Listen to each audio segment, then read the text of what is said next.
Hey, this is Dave Mustaine. He's going the distance. This is Philip H. Anselmo. Generals gathered in their masses.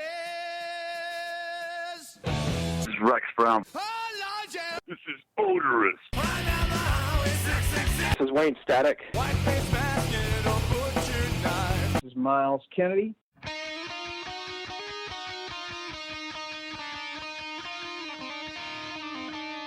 This is William Duvall. I see a red door and I want it painted black. All right. Hey, what's going on, everybody? This is Zach Wild from Black Label Society. We're all doing the hang, and you're listening to BODS Mayhem Hour. This is Jessi. And this is Steve from Chokesetter. You are listening to BODS Mayhem Hour. The views and opinions of the guests do not necessarily reflect the views and opinions of BODS Mayhem Hour, its staff, affiliates, or sponsors. Parental discretion is advised. Welcome to BODS Mayhem Hour. Hey everybody, welcome to BODS Mayhem Hour. I'm your host, John the Bod, aka the Bod Father, and as always, I'm bringing you guys and gals awesome interviews. Today, it's an honor and a huge privilege to welcome Jessi and Steve from Chokesetter, and they have released their self-titled debut album and single, MotorBoater. If you like bands like Clutch, Fu Manchu, Black Sabbath, and Down, I'm telling you folks, you need to check this out. I'm not saying just because of these bands, but you just need to go check it out anyway, because it's a matter of time before this band's hitting the road and just blowing up. I'll just say that right now, because this album is freaking legit and it is a brute. And I'm not saying that because you guys are on here. It's just, I absolutely love this album from top to bottom. It's a good flow to every song on how you guys did it. So kudos to you guys and welcome to the podcast. Thank you, man. We appreciate the compliments. So how you guys doing? Oh, not bad. It's getting a little snowy up here, so that sucks, but good writing weather. Doomy weather. Yeah, summer one day and in winter the next day. Yeah, it was 75 like 2 days ago up here. Yeah, if you don't like the weather in Indiana, just wait 5 minutes. Kentucky, same way. Kentucky, same way, my friend. Same way. So how's it been working with Pavement Entertainment, guys? How's it been working with those guys and gals over there? Larry's our point of contact over there, but everything that trickles down to us has been absolutely awesome. You know, we're constantly going through tour offers and, you know, watching numbers climb on Spotify and Facebook and whatnot. And, you know, find out podcasts like your own, being invited on. So it's going good.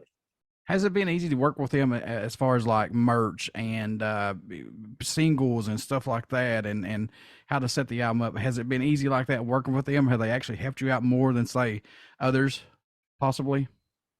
You can.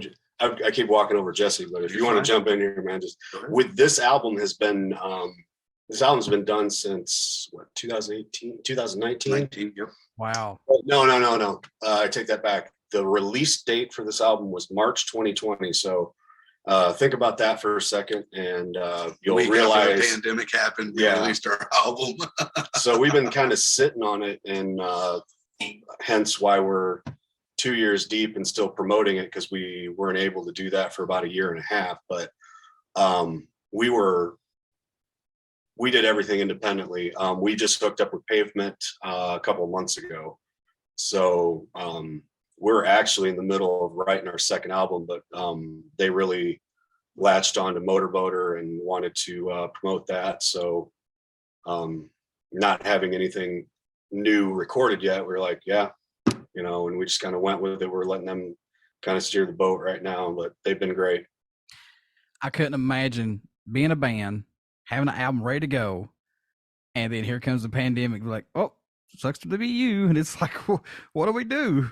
You know, you can't tour, you can't do nothing. It was real fun sitting here in the rehearsal room and staring at boxes full of albums that we couldn't do anything with. Oh man, very disheartening sometimes. You know, when you're doing it for a year and a half, it's really disheartening. Well, and the worst part about it is like, you know, we're primarily a live band, just how we kind of set up and whatnot. It's hard to explain, but it's not very capturable on album. I think we captured it, but the worst part for us, as far as not being able to promote the album is we had to cancel a bunch of shows, and that's our bread and butter, is going out and playing shows for people. Love being out there with the people. So let me ask you this though. During this pandemic, has it allowed you guys to be more creative? To, don't think about this album. I know it's sitting there, and I know it's got to be itching at you and very frustrating. Has it allowed you guys to be more creative on making more music, writing more music? The band coming together even closer, possibly. Well, we're all really creative people anyway. And I think what the pandemic did, if it did anything, it was just kind of opened everybody's eyes to how crazy people in the world really is. So, we're not a political band. We're not a religious band. We try to keep all that out of it, just so everybody is on neutral ground when they're at a show, per se. So, the pandemic, really what it did was it showed us how to deal with everybody else in the world, basically, as we sit at home, because we're always writing. I mean, we're constantly sending each other ideas. And, if I got an idea while I'm in the shower for some reason, I'll call him and sing it to him because I can't play guitar for shit, but I can hum like nobody's business.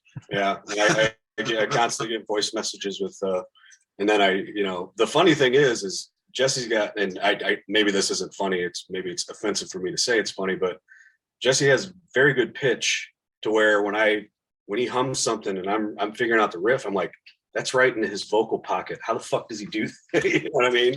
So it's a good process, and we've got from all that downtime. We got probably 10 or 15 starts. Couple finished. Well, yeah, we got 2 that we play out live that are close to finished. One called Voodoo, one called 21 Guns that we're real happy with. And then I told these guys the other day, and Larry's kind of said this before, like, we want to be able to really have a pile of riffs and pick and choose. And even if something's good, if there's something better, then maybe it gets thrown out, because I want this next one, and everybody else does, is to be like, and not to compare us, that we're even a shadow on their balls, but like, I want this to be, the debut to be Kill 'Em All, but this has to be Ride the Lightning at this point. So we really we were fortunate to have a bunch of really good song ideas, and I can say that because I didn't write everything, that showed up on the first album. So now we've got to really kind of step up our game and make that second one count, and we've got a different bass player on this one. I don't know if they filled you in on this one. We lost our one of our founding members, and now we've got DUSTIN TABERSKI, and great musician, great writer. So he's really going to help us get to that Ride the Lightning level. What's Dustin brought to this band that may have been missing possibly? And I'm not knocking the other bassists. I'm not doing that at all. No disrespect, but what has Dustin brought to this band, man? Has it added that fire for you guys possibly? Yeah, definitely. Everybody, I think the reason Definitely. we lost the other guys, as far as, and this isn't talking shit, this was just a crossroads, and not everybody was on. We're to the point where we've all done this before. We've all been in bands that toured, and the original bass player not so much, and he didn't know what to expect when we're full steam ahead. Talking about being gone for 3 or 4 weeks at a time. Yeah, that didn't really compute with him, and it's not for everybody. Well, I'll say that. So it's not a knock against him, but we had to part ways. And Dustin has worked with some big bands. He's been front of house for Soil, and El Nino, quite a few bands. He's also, it's funny that he's playing bass in this band because he's a better guitar player than me. He's possibly a better drummer than Larry. So he's good. He's a multi-instrumentalist. He's good at everything. So it's like, he's definitely not to shine his balls even more, but I'm going to get him on the tuba. I'm going to make him play tuba on this next album. There's going to be a horn section. It's going to be all Dustin. So this is piano concertos. instead of Chokesetter, it's just be called Dustin TABERSKI. Yes. Yeah. That's exactly what we're going to call it. We're going to put his face on a t-shirt. How good does it feel, guys, to finally be able to put this album out to the world and be done with it? And just is that like a ton of weight off you guys now? Finally, Yeah, it's more of a ton of a weight seeing everybody still enjoy it. Yeah. I was more scared. I keep forgetting that it's new to everybody else. You know, for us in the band, it's like, yeah, here we go. Sometimes, but we forget that everybody else is hearing it for the first time, and we're like, and that rejuvenates all of us every time we play. We're like, everybody's like, man, can I get your album? We're like, well, hell yeah, we got a ton of them, Right. So it's really rejuvenating and reassuring to all of us when you see people, enjoying what you wrote. Oh yeah, yeah. And this is good. If I say this when I have bands on here that I really like their music and their albums a knockout, if they don't like this, man, something is wrong with them. We appreciate We that. thank you for that. I think I'm going to put that on a shirt. That if you don't like this album, there's something wrong with you. We had somebody, like there was a show post, somebody posted a video and it was just like a new fan. Who the fuck said that? Somebody posted on something on our Facebook on a video and they were like, if you don't like Chokesetter, then fuck you. I was like, I didn't say it, but it's funny. So it's basically what you're saying too. So. Yeah, I mean, you guys fit right in there with the clutch sound, down, the crowbar. I mean, the stoner rock. I mean, you've got all those flavors, but then you've got that Metallica-esque in there. You've got that, a little bit of Jane's Addiction. I like a little bit that's in there. And where do you hear that at, sir? Because I'll have to point. That's one of my wife's favorite bands. I'll have to point that out. Yeah, it's got that little vibe in there. There's a little vibe in there of that, and there's nothing wrong with that. I like bands who are heavy, but yet they're not afraid to wander outside their box because it's their music. They can do whatever they want with it. So Yeah. I don't know how many times I've sat at a show and thought, man, this band would be great if they would play something else. If you play the same 10 songs through the whole night without any kind of, it's like when you see a death metal show and it's all 5 death metal bands. And you're like, damn, dude, I've heard the same song for 3 bands now. That's why we like playing with these kind of bands and stuff when we get thrown into that heavy mix. It's just it's a breather for everybody in the middle of everything. It's not heavy enough not to not like it, and it's not soft enough to hate it. So you guys would fit in with punk groups too. I think your music would fit right in with that too. I'll take it. Yeah, it's a win-win situation. Anything you guys can get in, I think you guys would fit right in there. Nice. What led the track "MotorBoater" to be the first song released from you guys? What was it about that song that said, "Yeah, let's put this out first"? Was it Pavement's decision or was it you guys? Yeah, Pavement kind of picked that one. Funny enough, I think that was the first song we had completed, and that was something I demoed in a hotel room while I was at work, and everybody grabbed onto it, and yeah, they helped. We had a video for it. Yeah, we had just done a video for it, so maybe that informed the decision. Push it up a little bit. Yeah. I always say, man, the lightning in the bottles come from the strangest places. I've heard great songs, demoed on a toilet before, and I was like, you got to be kidding me. But hey, I'm not knocking you. Wherever it hits you. Have you watched the new Weird Al Yankovic movie that's on Roku? I have not watched it. If you haven't, it's like this outlandish thing. I won't go into it, but I guess his first single was recorded at a bus station bathroom, and there's so much weird outlandish shit on it that you don't know what's true. Well, that's actually true. So more to your point on recording in the toilet. Wasn't it on UHF? Was that the album? Maybe. I thought so. Yep. Man, he's done so much great stuff that it's not even funny. I mean, it's like, dude, he gets no recognition for what a musician he is. You've really got to watch it. It's just so out there, and like it's the dude's a mad genius. I mean, for real. Oh, yeah, totally. Yeah, I love his like Christmas polkas that he does. I love all that stuff, man. The Addicted to Spuds is my favorite one. That's my favorite song. I know he's got like a surgeon and all those, but yeah, give me that one. Going forward, guys, is this the sound we're going to get from Chokesetter, or are we just scratching that surface of what you want to do? I like the whole jump. Like I said, I hate to keep going back to it, but the jump Okay. from like, I mean, everybody, and I use this as a point of reference because everybody kind of knows this. Like the jump from Kill 'Em All to Ride the Lightning was such a huge, and then once again from Ride the Lightning to Master of Puppets too. So hopefully we'll have that problem here soon as well. But adding Dustin to the mix definitely adds a little more, I want to say progressiveness, edge to it, and maybe more musicality. So, and I'm always trying to throw weird shit in, like, and Larry wants to kill me, but like the piano that's on Artemis Interlude, there's a song that's in the works now that I have a real long intro for, and he wants to stab me in the face when I so as far as branching out, yeah, I'm all about it. Whether I get vetoed or not is another another question. I do like that you added that little interlude in this album, because I think that's the first time I've seen one in years.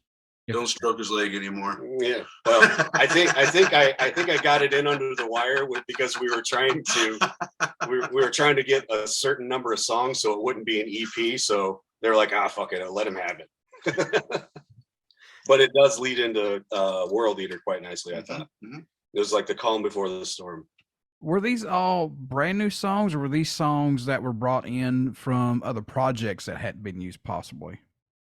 The only one that I can say was really brought in, it wasn't from another project. It was just a demo I had that I didn't write for this project. I almost gave the song away, but MotorBoater, and everything else was the four of us, you know, outside of maybe Artemis Interlude, which like we've covered. That was just something I did on my own. And Jessi said it's all you. Knock it in there. Well, no, that was, yeah. I didn't know it was on there until I got the album. Oh man, like, you son of a bitch. Like I said, we were trying to hit a minimum number for track listing, so it wasn't considered an EP. Was there a track that you were working on that totally ended up sounding different than it was intended to? Was there one on this album that just kept changing, possibly? I'll answer first because I talk a lot, but I'll let Jessi answer this after me. But Bela Lugosi, I came in, and Jason, our original bass player, and Larry, like the one was in a certain place, how I wrote it. And they were like, no, I hear it like this. And I ended up having to relearn my own song because they heard it completely different than I wrote it. And, you know, that's a collaborative process. Yeah. So I have no ego as far as it goes. If you bring something to the writing room, hearing it a certain way, you're going to end up disappointed because once you get the other three guys on it, it's inevitably going to change, you know? Mm-hmm. So, but yeah, Bela Lugosi definitely came out the other end of the Chokesetter machine much differently than it was brought in.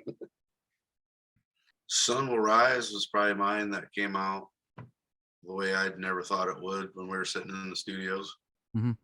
They were like, why don't you sing that chorus clean? And I was like, hell no, we won't go. Yeah. And then they made me do it, and there we go. That's the one thing I give Jessi a lot of credit for is number one, always wanting to improve, but number two, being very open to suggestions, because I could definitely hear it in his voice, mm-hmm. where I'm like, you're capable of more than what you're doing. And, you know, he tried it, and I think it turned out everybody, I mean, we don't really play that song much live anymore, but it's hard to do live after a night of screaming. Yeah. But I mean, let alone 4 or 5 nights of screaming. He did it, and it turned out great. And it's definitely something that gave that like a nice bookend, because the last track, you know, as it's a good different flavor. Yeah. Yep. See, guys, sharing is caring. Y'all care about Absolutely. Any track standing out more to you than any right now on this album? I know these are your babies, but do you have any that stick out for the both of you, possibly? Man, it's hard for me. It's between Red and World Eater for me, because, both those songs Red means so much to me, but World Eater is so fun to play live, man.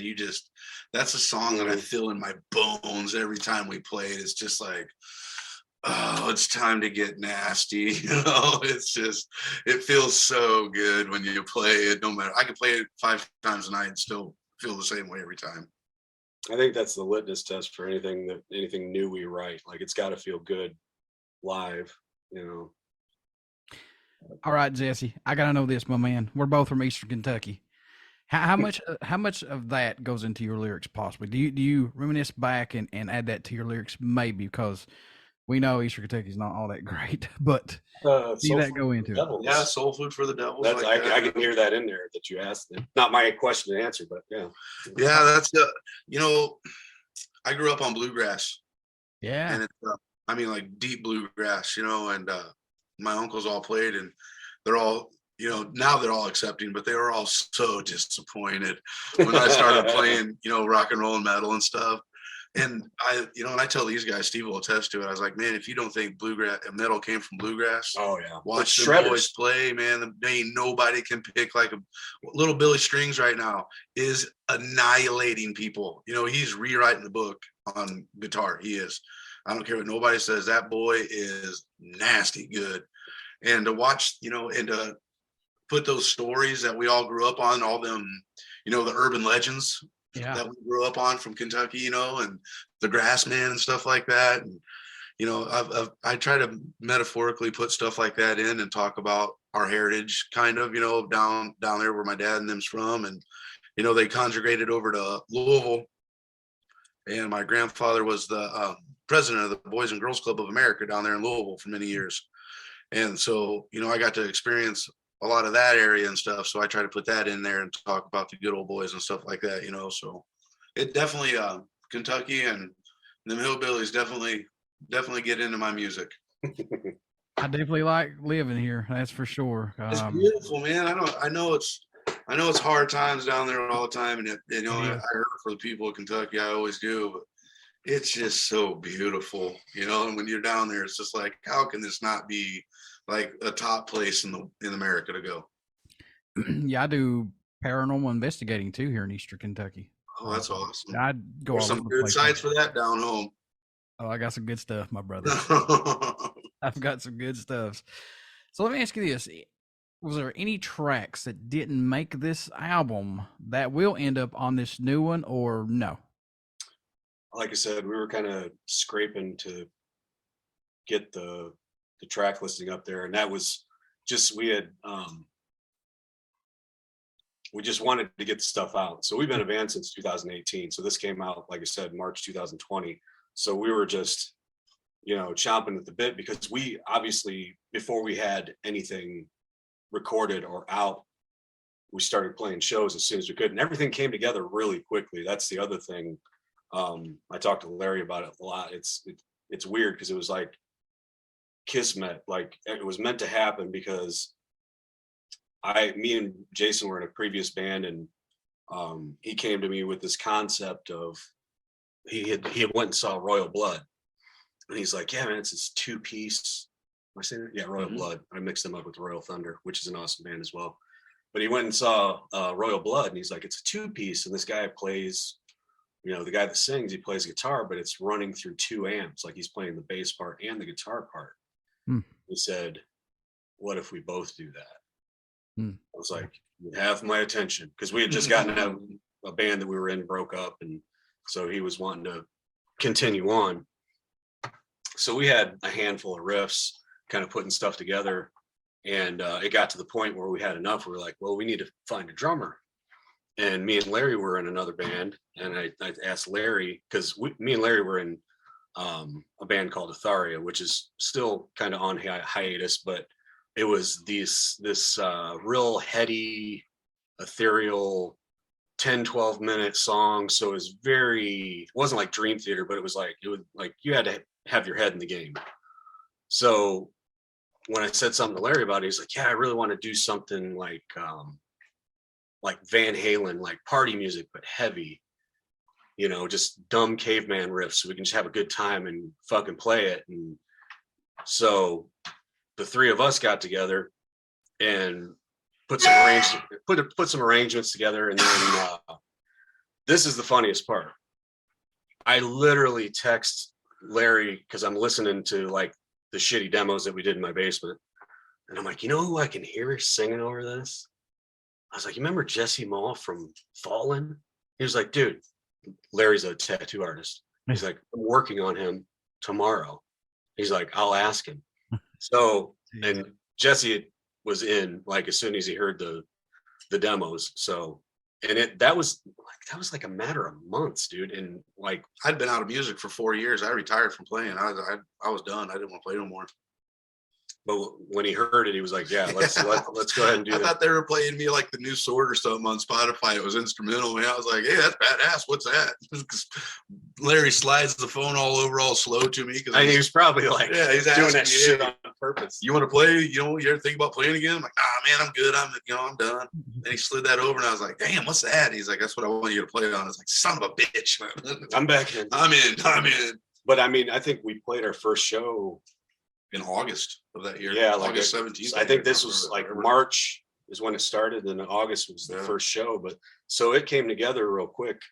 And the longer point, and Larry bitches at me because I talk too much, but on these things. But the point I was getting to is we saw from the first show, we saw the reaction from the crowd. And this isn't me blowing my own horn because I obviously can't take credit for it, but there was something from that very first show where the audience just reacted. So to answer the question about songs that didn't make the album, we just wanted to get a product out because people were clamoring for it at that point. And then of course we got it out and couldn't do shit with it. It's like I've said, man, and there's been several bands that's been on here, and just to listen to their story, it's like, my God, this was a meant to be thing. And I know a lot of people don't subscribe to that stuff, but how can you not when, like in this situation, here's Jessi laying on the table getting some artwork done, and the guy just slides it over. So what is that? That's your new band. No, it sounds made up. That's your new band. It sounds made up completely. I had him send me the songs, and I went home to my wife. She had told me, she's like, you need to get playing again. You're walking around here like a caged animal sometimes. I'm like, I miss it, but I don't miss it, and yeah. I came home and played her the songs that they had sent me, and she was like, whoa. And I was like, yeah. So who produced this album? Was it done in-house, or who actually did it? Nobody necessarily produced it. We did everything with Chris Scheiko. Chris Scheiko engineered it. And I mean, he definitely weighs in here and there as far as he's a really good guitar player. So he's just a really good dude musician. Yeah. He's really, really good musician all around. He has a phenomenal ear. His ear is fantastic. So to this point, it was funny because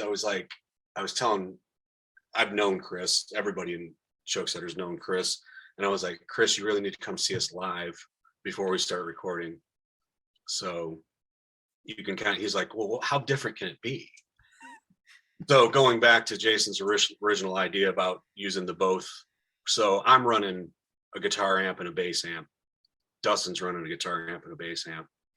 So just to get like this wall of sound. So when Chris initially comes to see us, he's like, oh, okay, now I get it. And it's still I still feel like we haven't captured it completely. It's going to be like one of those Kiss things where we got to release live for people to get the full effect. I keep screaming we need to record live, but we can't do it. Yeah. But it never sounds right. Do it the poor way. Get a recorder, set it up there, and let her go. I want to do it like Tyler Childress did, man, right there in his granddaddy's and mama's basement, and do it all right. Hey, probably my favorite stuff. I've seen people take those new Zooms that record 360 degrees and use those, man, for. It's crazy. And they sound amazing. It's nuts what you can do nowadays. Just at your house, man. That's how we work off some of the demos. Like I just moved 2 years ago, but I had like a fairly decent demo set up where everything was mic'd out, and we would do it like that. But I don't have it set up here yet, and I just got like a little like the Zoom thing. And that's how we work. We'll get an arrangement and then send it to everybody, and more so for Jessi to work off of. I've got a portable Zoom H5 that I take with me on my ghost hunts and interviews. I love it. I will not use anything but Olympus or Zoom. That's it. Nothing more. Just because the audio is so crisp and so clear, I love it. Absolutely love it. What do you guys hope everyone takes away while listening to these new songs from Chokesetter? What do you hope they get from it, man? Because like I said, if they can't groove on this, man, and make their hair stand up on their arms, there's something wrong. But what's your guys' opinion? I just want everybody to have fun and everybody to remember that what we got is real short and we only got one chance at it. Exactly. Why not go out with a smile? Every chance we get. I've never had a message in my music. Like I said, I don't do politics. I don't do religion. Not as far as talking about them, you know what I mean, in my music, because I want everybody to come to the show and forget about what they are for a couple of days, or a couple hours, I should say. And, if you're at a show and they're talking about that stuff and other things in the world that they hear every day around the news that's freaking them out, they ain't going to enjoy themselves as much. So when I'm out there talking about unicorns dancing over rainbows and, Jupiter blowing up and, it's all fun and games, that's my takeaway from it. Have fun in life, have fun at our shows, have fun with our music. Don't take life too seriously. You only got one chance at it. I think it goes back to Larry's initial intent that we talked about, the whole Van Halen vibe. It's a party band.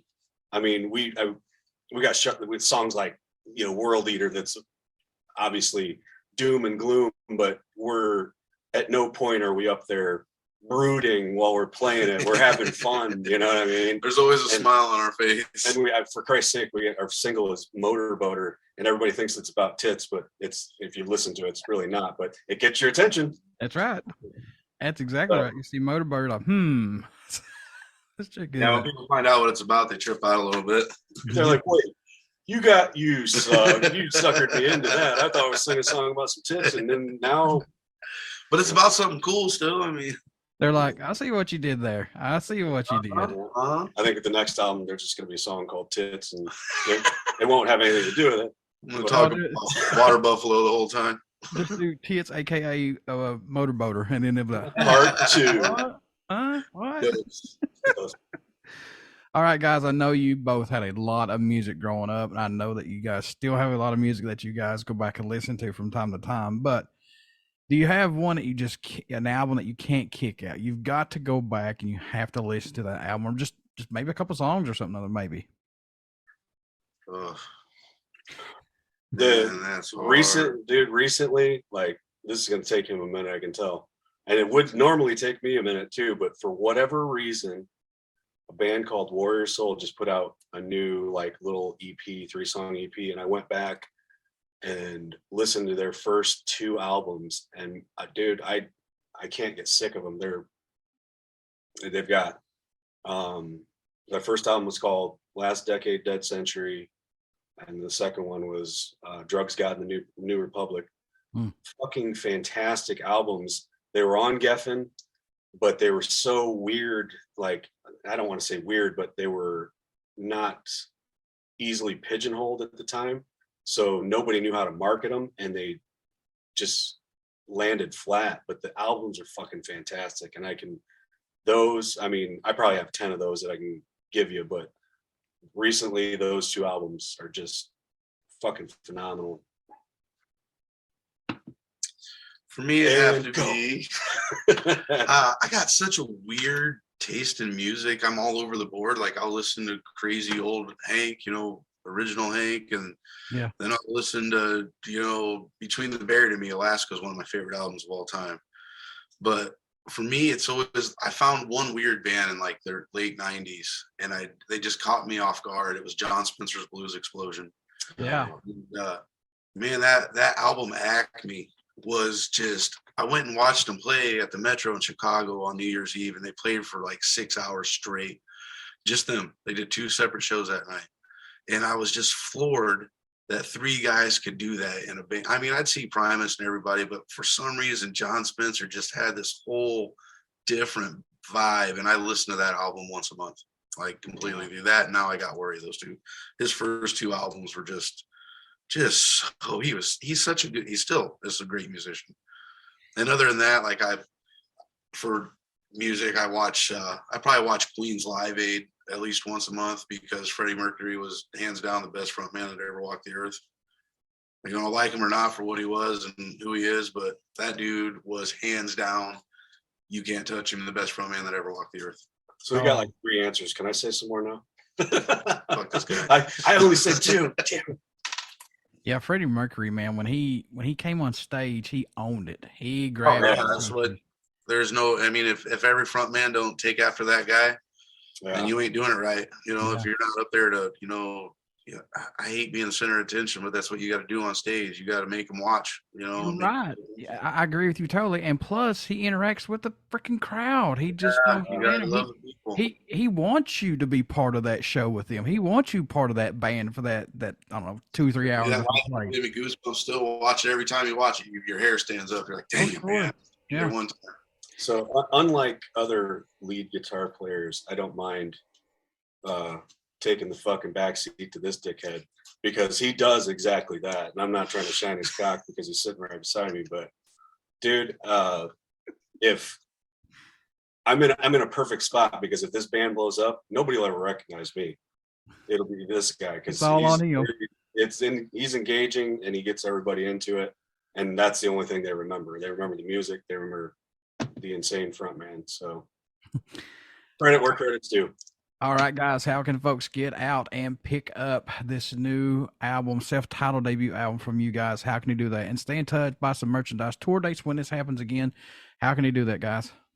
Well, right now, you can get a lot of the stuff at shows, and unfortunately, we only have one date coming up, and then we're hunkering down and writing the next album. We're going to be at the Cobra Lounge opening for Freedom Hawk on Chicago, December 14th. That should be a great show. For the last band I saw there was Baroness. They're fucking fantastic. So to be playing on the same stage is awesome.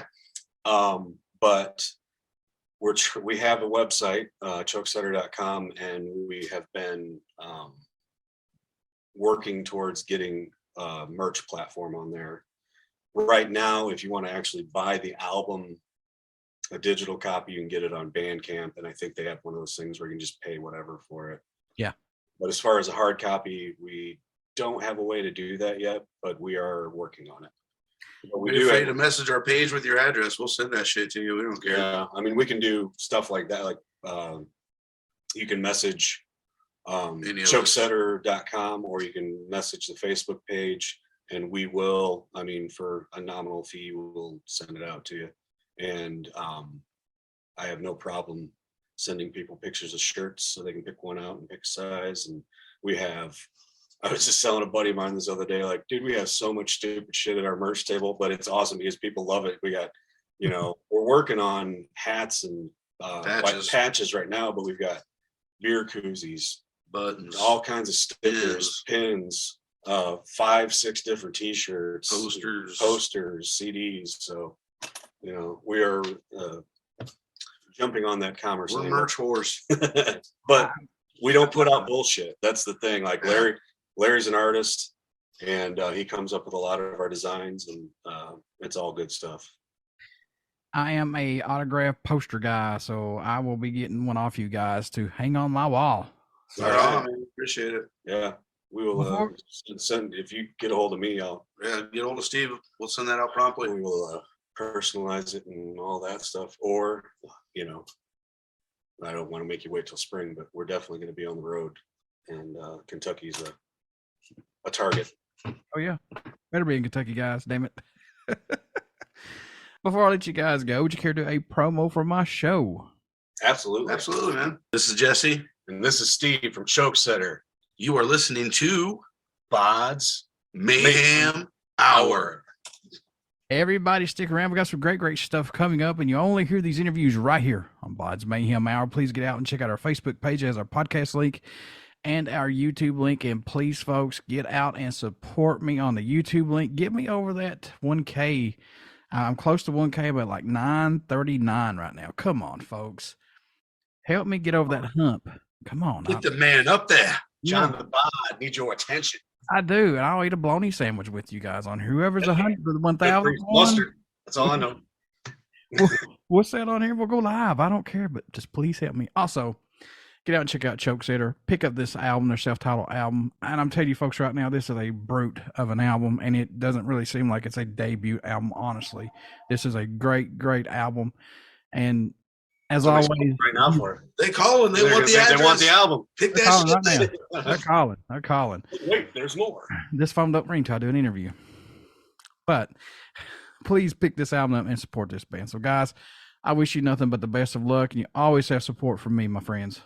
Thank you. Thank you, Make sure we John. get a hold of you in Kentucky.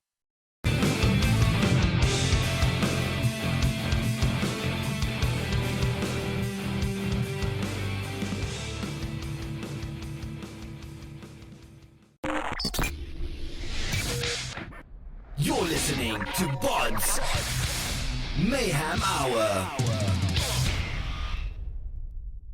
Follow us on Facebook, Twitter, and Instagram.